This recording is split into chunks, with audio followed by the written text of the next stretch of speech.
dear students. In this video, we are going to measure some physical quantities. And let's begin with measurement of length.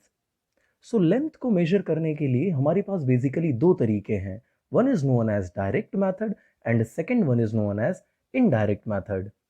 And let's understand what is the meaning of direct method. So direct methods के अंदर आप object के दोनों ends को reach कर सकते हो, और क्योंकि आप ऑब्जेक्ट के दोनों एंड्स को रीच कर सकते हो तो वहां पर आप कोई स्केल या रस्सी या कोई एक ऐसी चीज रख करके आप दोनों एंड्स को मेजर कर सकते हो. फॉर एग्जाम्पल, एज्यूम कीजिए कि आपको इस पेन की लेंथ मेजर करनी है. सो हम क्या करेंगे, हम सबसे पहले एक स्केल लेंगे और उस स्केल के एक एंड को इसके जीरो के साथ कोइंसाइड कर देंगे, और उसके बाद दूसरे एंड पर क्या कैलिब्रेशन आ रहा है उसे हम नोट कर लेंगे. जो नंबर हमें मिलेगा वो हम कहेंगे कि वो इस स्केच पेन की लेंथ है. लेकिन इस स्केल में एक प्रॉब्लम है. अगर आप ध्यान से देखोगे तो 9 से 10 सेंटीमीटर तक का जो पूरा पार्ट है उस पूरे पार्ट में 10 डिविजन्स हैं. दैट मीन्स हर डिवीजन की वैल्यू 1/10 सेंटीमीटर जितनी है. अगर इसके ऊपर से हम मिनिमम कोई डिस्टेंस इस स्केल से प्रिसाइजली मेजर करना चाहें तो वो हम 1 mm तक मेजर कर सकते हैं. That means the smallest value which you can measure by this scale is 1 mm, और उसे हम स्केल का लीस्ट काउंट बोलते हैं. So the smallest value that can be measured by a measuring instrument that is known as its least count.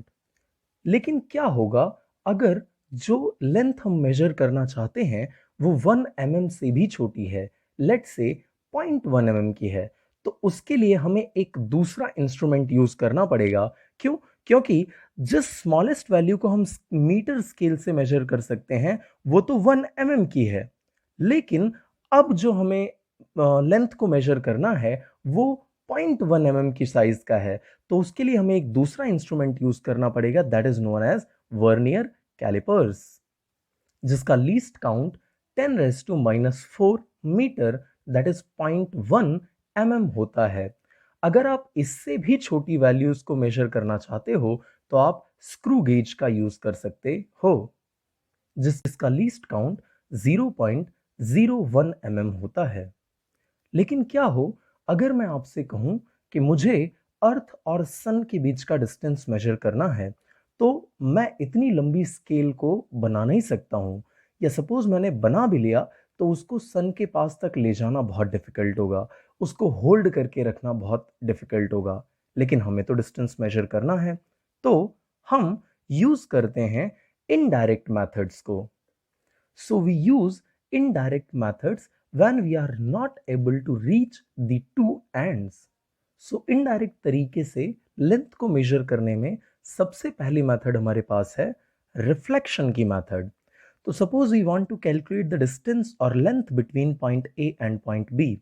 So point A पर से मैं किसी साउंड की वेव को रिलीज करता हूं, और साउंड की एयर में क्या स्पीड होती है ये हम जानते हैं. सो साउंड यहां से जाएगा, पॉइंट बी पे स्ट्राइक होगा, कोलाइड होकर के वापस आएगा, दैट मीन्स रिफ्लेक्ट होगा, और रिफ्लेक्ट होकर के जब ये यहां पर पहुंचेगा तब तक का टाइम हम नोट कर लेंगे. इस पूरी प्रोसेस में ये जो वेव है वो जाते टाइम का डी डिस्टेंस और आते टाइम का डी डिस्टेंस यानी कि 2d जितना टोटल डिस्टेंस कवर करती है. And we know that speed equals to distance upon time. So यहां पर स्पीड को हम v से इंडिकेट कर रहे हैं, सो v इक्वल्स टू डिस्टेंस. यहां पर टोटल डिस्टेंस कितना था 2d, so 2d by time. अगर टाइम को मैं दूसरी तरफ शिफ्ट कर दूं सो 2d इक्वल्स टू हो जाएगा वेलोसिटी इनटू टाइम, और यहां से अगर हम distance that is point A और बी के बीच का डिस्टेंस कैलकुलेट करें so that will be v into T by 2.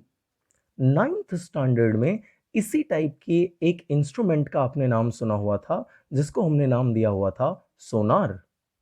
उससे हम किसी सी की डेप्थ को कैलकुलेट करने का काम करते थे, या किसी भी सी में कौन कौन सी मिनरल्स पड़ी हुई हैं या क्या क्या चीज़ें अंदर पड़ा हुआ है उसे फाइंड करने के लिए इसका यूज़ हम किया करते थे. दूसरा तरीका है बाय यूजिंग ट्रिग्नोमेट्री.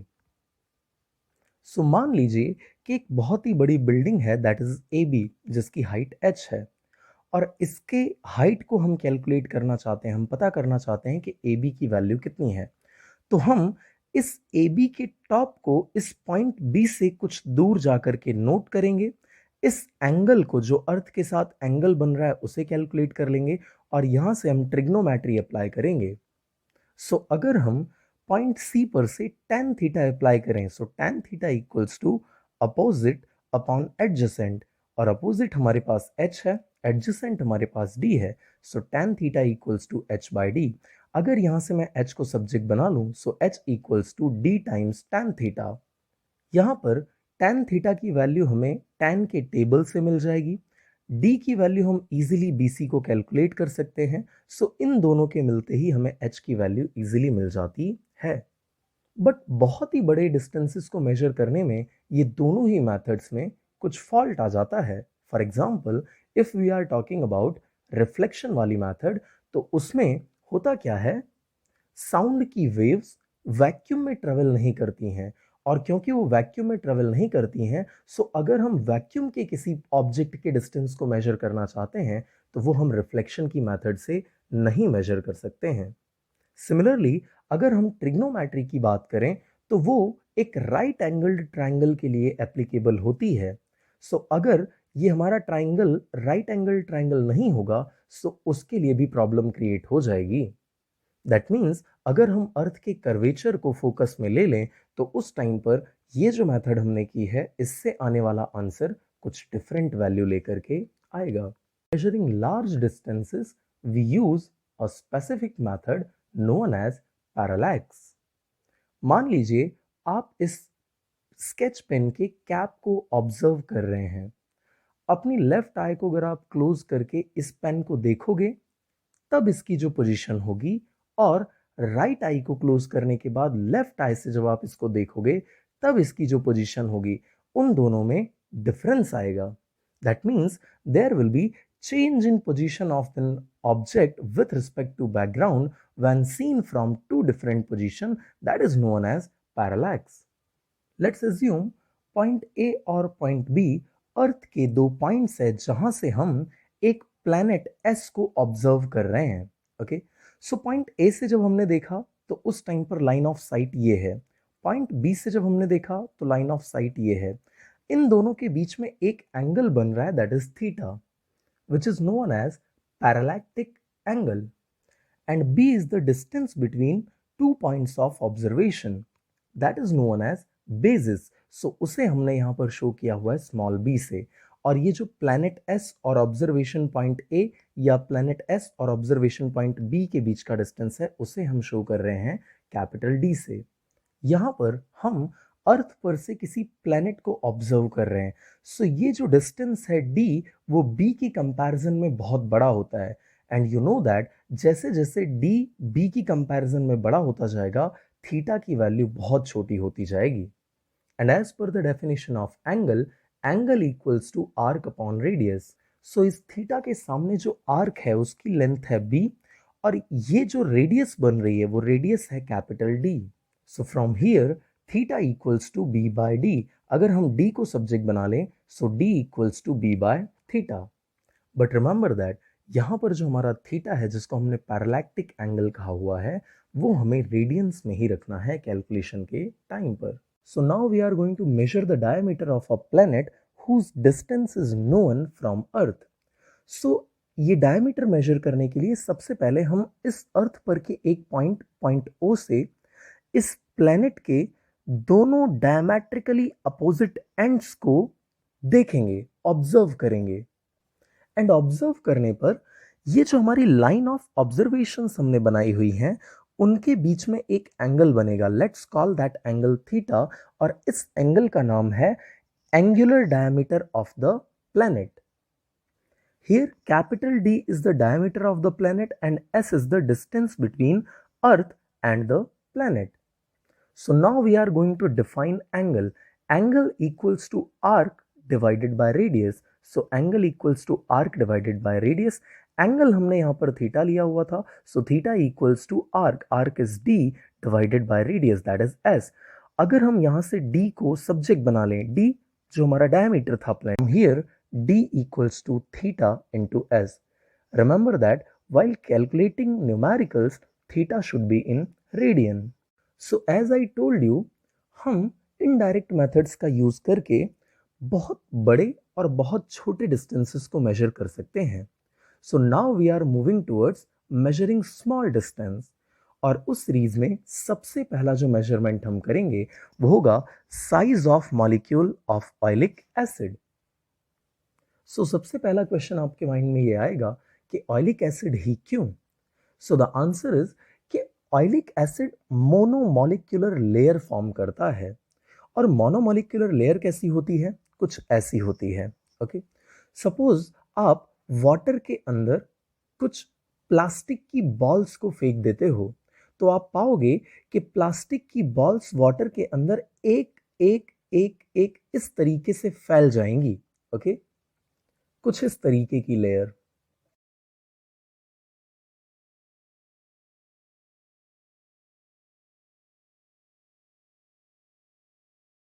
मोनोमोलिक्यूलर लेयर्स के लिए डायमीटर और थिकनेस इक्वल होते हैं.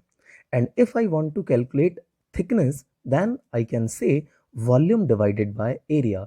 सो इस फिल्म का वॉल्यूम कितना है और इस फिल्म का एरिया कितना है, अगर हम वॉल्यूम और एरिया का रेशियो निकाल लें तो हमें इस फिल्म की थिकनेस पता चल जाएगी. और थिकनेस क्योंकि डायमीटर के इक्वल है, सो थिकनेस के मिलते ही हमें डायमीटर भी मिल जाएगा. सो इस एक्सपेरिमेंट को स्टार्ट करते हैं. सबसे पहले हमने 1 ml ऑलिक एसिड को अल्कोहल के अंदर मिक्स किया और 20 ml एक सॉल्यूशन बना लिया. ओके, और इस सॉल्यूशन में अगर मैं बात करूं what is the concentration of oleic acid, so that will B 1/20. सो यहां अब जो हमने 20 ml सॉल्यूशन तैयार किया हुआ है, इस 20 ml सॉल्यूशन में से हम फिर से 1 ml ले रहे हैं. ओके, और इस 1 ml को अल्कोहल के साथ मिक्स करके दूसरी बार 20 ml का सॉल्यूशन बना रहे हैं. सो यहां पर इस पूरे सॉल्यूशन के अंदर जो ऑयलिक एसिड की कॉन्सेंट्रेशन थी वो 1/20 थी. और क्योंकि अगेन आपने इसे 1 ml इसमें से निकाल करके और 20 ml सॉल्यूशन फिर से बना दिया हुआ है, सो concentration will become 1/20/20, that is nothing but 1/400. सो अब हमने एक बड़े बीकर के अंदर वाटर के ऊपर लाइकोपोडियम पाउडर को स्प्रेड करके रखा हुआ है. ये जो येलो कलर का पार्ट मैंने आपको शो किया हुआ है दैट इज लाइकोपोडियम पाउडर, और ये है वाटर. इस लाइकोपोडियम पाउडर के अंदर जैसे ही आप इसमें से सॉल्यूशंस को डालना चालू करते हो, यानी कि यहां से आप सॉल्यूशन डालना चालू करते हो, तो होता यह है कि लाइकोपोडियम पाउडर किनारे की तरफ जाने लगता है और ये जो हमारा ऑयलिक एसिड का सॉल्यूशन है वो रफली सर्कुलर फॉर्म में यहां पर आके बन जाता है. सो लेट्स अज्यूम दैट हमने n ड्रॉप्स इसके अंदर पॉर की हुई है और हर ड्रॉप का वॉल्यूम स्मॉल v है. So volume of oilic acid can be given by n times V, okay, into 1/400. क्योंकि इस पूरे सॉल्यूशन के अंदर ऑयलिक एसिड की कॉन्सेंट्रेशन कितनी थी, 1/400 जितनी थी. सो NV इंटू 1/400. और क्योंकि ये हमारा सॉल्यूशन एक लार्ज रीजन के अंदर स्प्रेड हो गया है, तो इसमें जो अल्कोहल होता है वो इवोपरेट होके बाहर निकल जाता है. दैट मीन्स इस पूरे सॉल्यूशन के अंदर जो आपने अंदर डाला हुआ था उसमें सिर्फ और सिर्फ ऑयलिक एसिड ही रहता है. So that equals to volume of the film. So अगर मैं बीकर के अंदर ऑयलिक एसिड की सिचुएशन को डिस्क्राइब करूं तो वो कुछ इस तरीके की है. ये स्प्रेड हो चुका है ए जितने एरिया, और जिसकी थिकनेस थिकनेस हमने इसको डार्क करके शो किया हुआ, ये थिकनेस इसकी है टी के इक्वल. सो इस फिल्म का वॉल्यूम अगर हम कैलकुलेट करना चाहें, so that will be area into thickness, and area into thickness that equals to NV into 1/400, that is NV/400. अगर यहां से हम टी को सब्जेक्ट बना लें, so T equals to NV/400A. और ये जो थिकनेस थी वो मोनोमोलिक्यूलर लेयर होने की वजह से डायमीटर के इक्वल थी. So from here D equals to NV divided by 400A. इस पूरी चीज को एक एनिमेशन से हम समझते हैं तो बात और क्लियर हो जाएगी.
So let's talk about order of magnitude.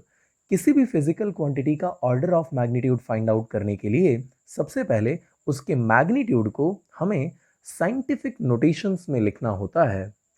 For example 49 को हम साइंटिफिक नोटेशंस में लिखेंगे 4.9 इंटू 10⁻⁴। 7,53,000 को हम लिखेंगे 7.53 इंटू 10⁵ और 0.135 को हम 1.35 इंटू 10⁻⁻1 लिखेंगे। इन शॉर्ट उसे हम n इंटू 10⁻x के फॉर्म में शो करेंगे, where n is a number between 1 and 10 and x is a positive और नेगेटिव इंटीजर। सो अगर हमें order of magnitude find out करना है, सो n की वैल्यू लेस एन इक्वल अगर 3.16 हुई तो ऑर्डर ऑफ मैग्नीट्यूड x के इक्वल होगा, बट इफ n की वैल्यू ग्रेटर दैन 3.16 हुई तो order of magnitude x plus 1 हो जाएगा। यहाँ पर x जो हमारा था वो पॉजिटिव और नेगेटिव इंटीजर था। सो सपोज हम फाइंड आउट करना चाहते हैं 49 के ऑर्डर ऑफ मैग्नीट्यूड को।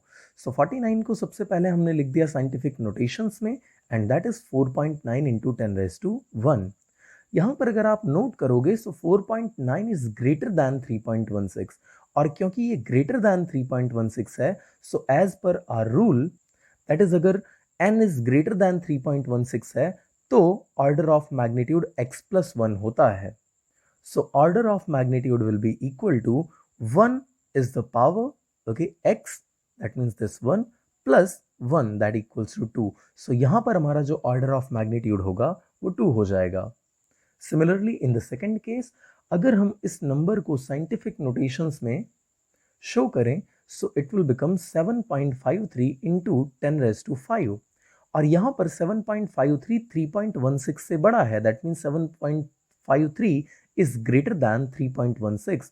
So order of magnitude will be 1 plus x, that is 5. So 1 plus 5, that is going to be 6. Similarly talking about 0.135. So सबसे पहले हमने 0.135 को scientific notations में लिख दिया. So that is 1.35 into 10⁻⁻1. और यहाँ पर अगर आप नोट करोगे so 1.35 जो है वो 3.16 से छोटा है। So order of magnitude will be equal to x, और यहाँ पर x की वैल्यू -1 है, so this will be equal to -1। Measurement of mass. Mass is the quantity of matter contained in it. किसी भी बॉडी के अंदर जितना मैटर कंटेन्ड होता है उसी को हम उसका मास कहते हैं। और ये जो मैटर कंटेन करने की कैपेसिटी है ये टेम्परेचर, प्रेशर और बॉडी की लोकेशन के ऊपर डिपेंड नहीं करता है। ओके, सो मास का SI यूनिट किलोग्राम है, और अगर हम किलोग्राम को डिफाइन करें so it is equal to the mass of international prototype of the kilogram, that is platinum iridium alloy cylinder kept at International Bureau of Weights and Measures. कई बार हम मास और वेट को सेम कंसिडर कर लेते हैं, जो कि गलत है।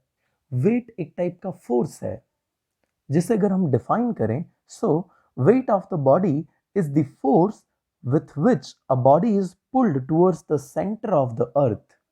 Mathematically अगर हम इसे देखें so W equals to mass times gravity, where m is the mass of the body and g is acceleration due to gravity. और weight क्योंकि एक टाइप का फोर्स है तो इसका SI यूनिट न्यूटन होता है। किसी एटम और मॉलिक्यूल के मास को मेजर करने के लिए हमने यूनिफाइड एटॉमिक मास बनाया हुआ है, that is shown by U. So 1 U is equals to 1/12 of mass of carbon 12 atom, जिसको आप सॉल्व करते हो तो आंसर आता है 1.66 into 10⁻⁻27 kilo. Measurement of time. Time का SI यूनिट सेकंड है, और अगर हम सेकंड को डिफाइन करें so it is the duration of 9,192,631,770 periods of the radiation corresponding to the transition between the two hyperfine levels of the ground state of the cesium-133 atom. बड़ी ही complicated सी definition है। सो अगर हम इसे समझना चाहते हैं तो हमें हिस्ट्री में जाना पड़ेगा। आज से 4000 ईयर्स पहले इजिप्ट के लोगों ने नोट किया कि सन एक रेगुलर इंटरवल के बाद राइज करता है और पहली बार सनराइज से दूसरी बार सनराइज आने तक के ड्यूरेशन को उन्होंने 1 डे कहा। और ये 1 डे का जो पीरियड था वो बहुत बड़ा था, इसीलिए उसे उन्होंने इक्वल 24 पार्ट्स में डिवाइड कर दिया और हर पार्ट को उन्होंने 1 आवर कहा।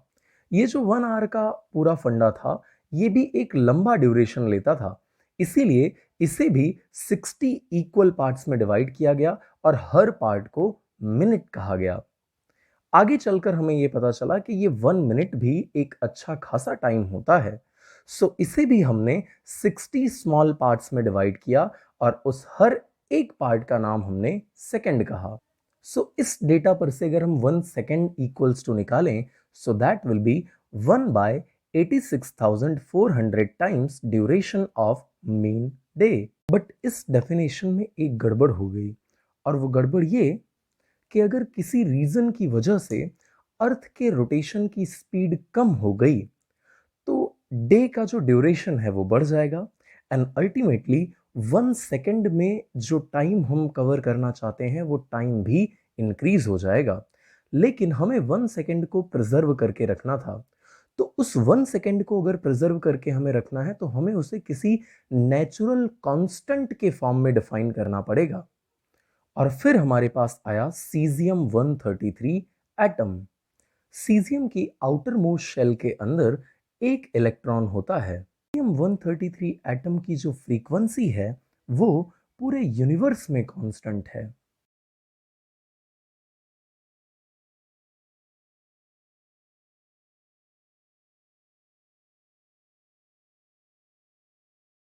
तो जैसा कि आपने एनिमेशन में देखा, जो लास्ट इलेक्ट्रॉन है हमारे पास, आउटर मोस्ट शेल का जो इलेक्ट्रॉन है, वो इलेक्ट्रॉन जितने टाइम ड्यूरेशन में 9,192,631,000 एंड 770 पीरियड्स ऑफ रेडिएशंस को कंप्लीट कर लेता है अपनी दो हाइपरफाइन लेवल्स के अंदर, उसी को हमने 1 सेकंड नाम दिया हुआ है। ये जो सीजियम क्लॉक्स हैं, इन्हें एटॉमिक क्लॉक्स भी कहा जाता है और ये एटॉमिक क्लॉक्स की एक्यूरेसी बहुत ज़्यादा होती है।